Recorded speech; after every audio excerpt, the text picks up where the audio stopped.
This is your warning order. Today, we are privileged to listen and hear the story of John Stevens. And John has been kind enough to share some of that. And we also saw and heard a pretty good example of a kid bragging on his dad. Okay? And we don't get to do that often enough. And it's nice to see that happen.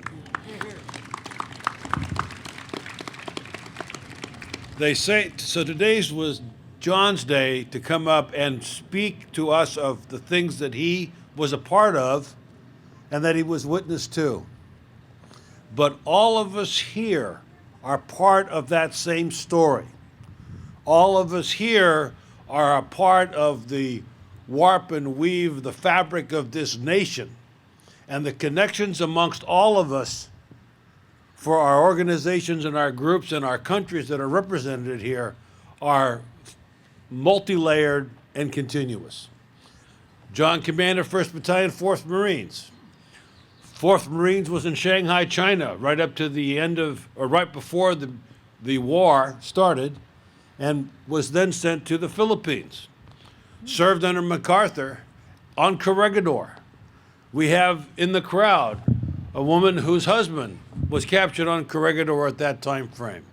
We have the Bataan Legacy Foundation here, and units that I recognize from the Filipino Army, the Filipino Scouts, all of us here are all connected in that same way.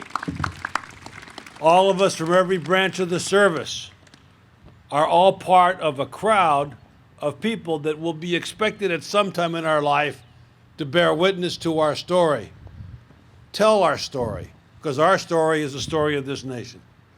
John, you had the spotlight today. All of us are standing by to do that.